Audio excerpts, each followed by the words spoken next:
Nëse nuk i provu sarmat fërgume, qaj e t'i prit. Nuk përgadit të njëjtë si sarmat normale, kështu që këqire vedon deri në fund. Në këtë recet, qepa fillimisht fërgohet.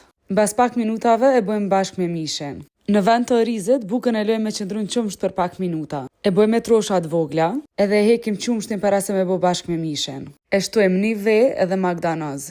Si përshtojmë kryp, piper, sasi matë madhe të specës kuqe edhe pak veget. Masën e përzi mirë, edhe sa ma i ndërshëm që është mishi, dreka del ma e mirë. Këtë herë kemi bu me lakër tërshi, për receta originale është me lakër të freskt.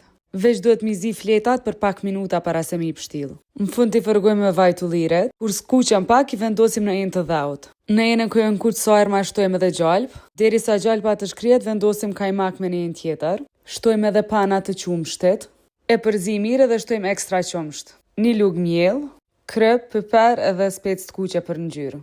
Masën e shtojmë të gjalpa që është shkri, kur do këtë kështu është gati me bo bashkë me sarmat. Edhe e shtim furt deri sa të skuqet. Një super drejk që dush me provu gjithçysh. Ciao deri vedon tjetër!